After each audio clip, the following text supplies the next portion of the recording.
Selamat malam teman-teman, mudah-mudahan kalian semua selalu diberikan kesehatan dan rezeki yang berlimpah. Amin ya rabbal alamin. Ada pemberitaan baru di mana tim hukum saksi kunci kasus Vina dan Eki Cirebon, Aep Rudiansah, mendatangi Subdit Siber Direskrim Suspolda Metro Jaya untuk menjalani pemeriksaan terkait laporan kasus dugaan berita bohong di YouTube channel milik Deddy Mulyadi. Nah, kuasa hukum Aep Pitra Romadhoni Nasution mengatakan kedatangannya ke Polda Metro Jaya untuk memberikan keterangan terkait laporan Aep kepada Deddy Mulyadi. Nah, menurutnya konten pada YouTube channel milik Deddy Mulyadi tersebut dinilai tendensius dan menyudutkan Aep. Nah, Pitra mengaku pihaknya merasa keberatan dengan statement-statement Deddy pada konten di YouTube channel Deddy Mulyadi tersebut. Nah, Pitra juga menyebutkan kliennya tidak memiliki kapasitas untuk merekayasa kasus pembunuhan terhadap Vina dan Eki pada tahun 2016 silam. Nah, seperti apa videonya? Yuk kita simak. Let's go.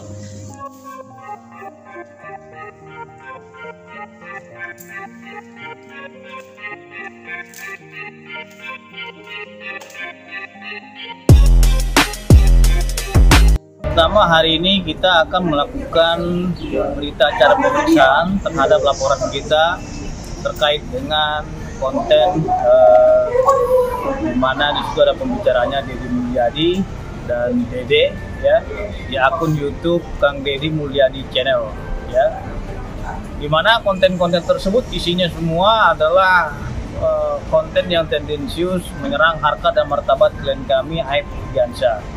Nah, di mana keterangan saudara Dede menyampaikan di publik ya melalui akun YouTube Kang Deddy Mulyadi Channel tersebut bahwasanya si Dede ini diarahkan ataupun dikonsepnya semua itu dari Aep, sehingga kita sangat keberatan sekali dengan keterangan-keterangan yang dilakukan oleh Dede tersebut ya, bersama dengan Deddy Mulyadi yang menurut hemat kami itu adalah yang sangat serius sekali ya, karena itu berpotensi dapat mengganggunya proses hukum yang sedang berjalan ini, di mana sudah jelas bahwasanya saudara Dede ini ya telah menyampaikan keterangannya itu dan sudah disumpah, dan dia sudah menjelaskan secara runut peristiwa tahun 2016 tersebut.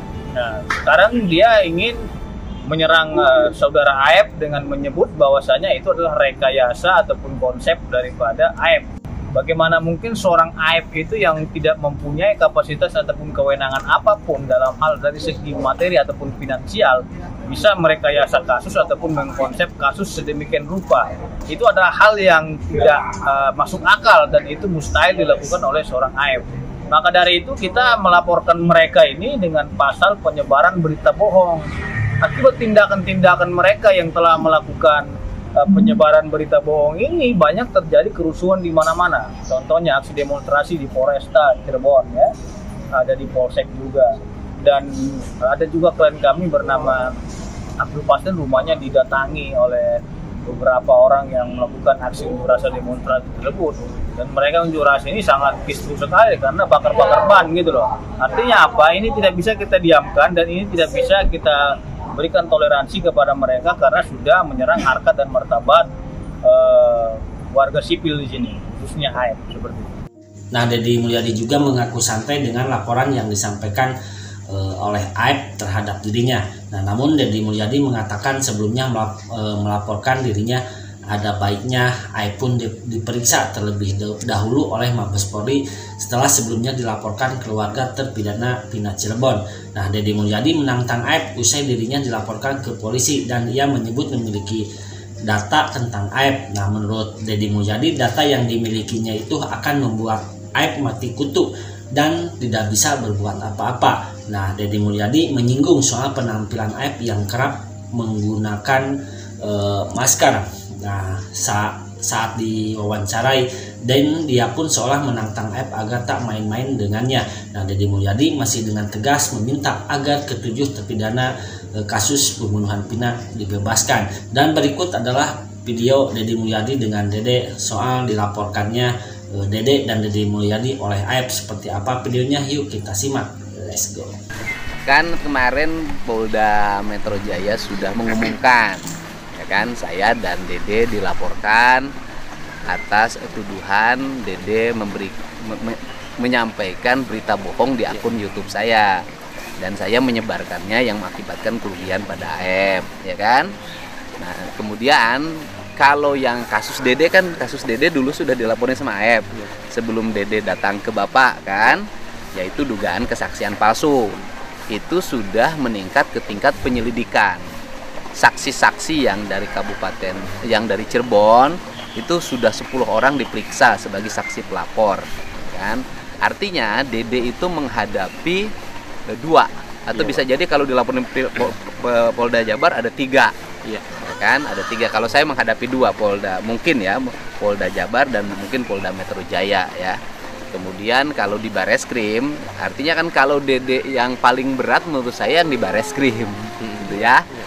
Kalau di Polda Jabar dan di Polda Metro kan ini mah kan dongeng, kan yang berbohongnya juga Dede. Iya.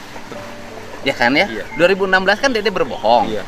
Ya kan, yang mengakibatkan dari berbohong itu 8 orang jadi terpidana, 7 penjara seumur hidup, 1 sakatata.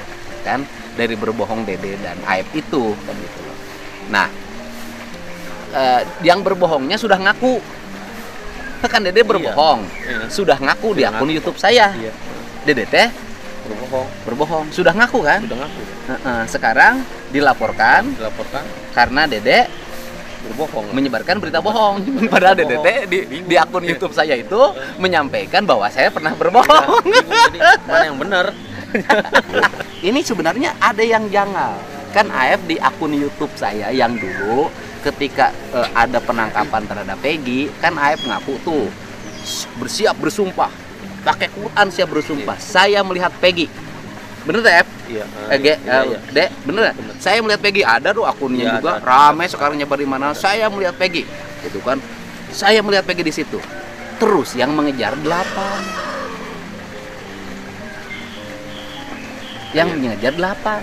Kalau Peggy ada di situ, berarti jadi 9. Aneh. Kalau ada Aep, kalau ada Dani dan Andi, jadi 11. Jadi kalau melihat 8, kira-kira itu yang satu siapa yang ketinggalan dari motor 4 itu? Bener Pak. Jadi gimana ya Pak? Palapor-lapor jadi. Ya biasa. Ya bukan palapor-lapor, itu nanti diperiksanya gimana? Iya, saya bingung. Kamu kan nih, saya Aep. Oke, kamu Dede. Nggak bisa Aep. 2016 itu kita berdua beli rokok. Waktu beli rokok, kita melihat Dek, kita kan melihat Dek, ada segerombolan orang, anak-anak yang biasa nongkrong depan SMP 11, melakukan pelemparan, pengejaran, membawa bambu, batu pada Eki dan Dani. Itu benar Dek. Gimana kamu Dek? Ya saya jawab itu nggak ada. Masa kamu lupa Dek, kan waktu itu Dek. Waktu itu kan kita beli rokok Dek. Iya, beli rokoknya mah. Beli rokoknya mah. Dan iya. waktu itu karena kita takut juga akhirnya pergi kan. Ingat nggak Dek? Beli rokok ya ingat. Nah, tapi terus kalau pengajaran, orang kumpul, lempar batu, dikejar nggak ada. Kamu menyebarkan berita bohong Dek. Bagaimana sih, kamu harus jujur. Waktu itu teh kamu lihat Dek. Justru Aep juga berita bohong malah nyebarnya. Dengerin Dek. Waktu itu kamu lihat. Kamu masa lupa? Waktu itu kamu lihat. Yang lihat kalau jalan, kalau jalan raya mah emang saya lihat. Kalau beli rokok emang beli rokok, tapi kalau pengejaran, kalau orang nongkrong sama lempar batu, bawa bambu, kamu ada. Jangan bohong Dek. Kamu waktu itu lihat. Mas. Oh, kamu waktu itu lihat Dek. Justru Aep yang berbohong. Oh, kamu sumpah demi Allah pakai Quran. Berani saya juga malah Quran. Begitulah nanti kalau diperiksa. Saya sebenarnya yang menyampaikan pernyataan di channel akun YouTube saya itu bukan hanya Dede, Aep juga pernah ya. Jadi akun YouTube saya itu lengkap loh. Ada pernyataan Aep, ada pernyataan Dede, dan banyak pernyataan yang disampaikan.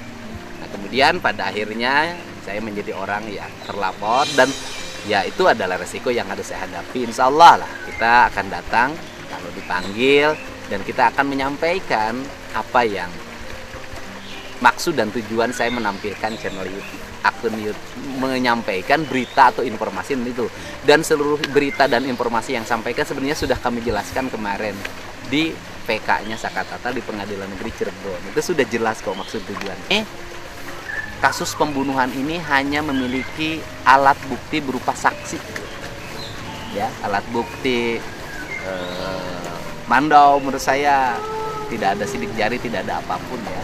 Alat buktinya hanya saksi. Dari saksi ini yang dianggap melihat peristiwa pelemparan hanya 3. 1 Liga Akbar sudah mencabut, 2 Dede, ya kan, sudah mencabut dan sudah ditandatangani di depan akta notaris. Liga Akbar sudah di depan hakim. Yang ketiga adalah AF. 2 sudah mencabut, tinggal 1 lagi yang melihat pelemparan, yaitu AF. Peristiwa awal. Nah, peristiwa awal itu yang dijadikan landasan untuk memenjarakan 7 terpidana, ya kan? 7 terpidana itu dipenjara seumur hidup, berasal dari 3 saksi ini, dan sekarang tinggal 1.